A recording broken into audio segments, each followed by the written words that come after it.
वाशिम शहर आणि परिसरात वाहतुकीची शिस्त राखण्यासाठी, अपघातांना प्रतिबंध करण्यासाठी आणि नागरिकांमध्ये वाहतूक नियमांविषयी जनजागृती करण्यासाठी शहर वाहतूक शाखेच्या वतीने एक विशेष तपासणी मोहीम राबविण्यात आली। माननीय उपविभागीय पोलीस अधिकारी श्री रामकृष्ण पवार साहेब यांच्या मार्गदर्शनाखाली 7 जुलै 2026 रोजी ही धडक कारवाई करण्यात आली।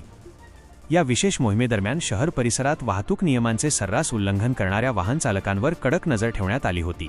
दिवसभरात एकूण 173 वाहनांची कसून तपासणी करण्यात आली। या तपासणीत दोषी आढळलेल्या वाहन चालकांवर मोटार वाहन कायद्यानुसार दंडात्मक कारवाई करण्यात आली असून प्रशासनाने एकूण 1,45,200 रुपये इतका मोठा दंड वसूल केला आहे। पोलीस प्रशासनाने केलेल्या या कारवाईचा सविस्तर तपशील समोर आला आहे।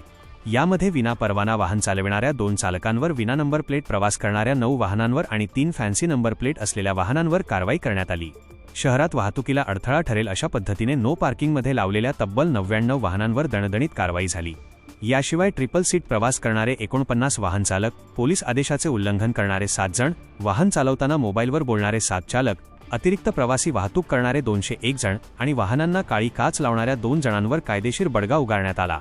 या धडक कारवाईनंतर शहर वाहतूक शाखा वाशिमच्या वतीने सर्व नागरिकांना नियमांचे पालन करण्याचे जाहीर आवाहन करण्यात आले आहे। वाहन चालविताना नेहमी हेल्मेट आणि सीट बेल्टचा वापर करावा। वैध वाहन परवाना आणि वाहनाची आवश्यक कागदपत्रे नेहमी सोबत बाळगावीत। वाहन चालवताना मोबाईलचा वापर टाळावा आणि आपली वाहने केवळ अधिकृत पार्किंगच्या जागेतच पार्क करावीत, जेणेकरून सुरक्षित वाहतुकीस मदत होईल।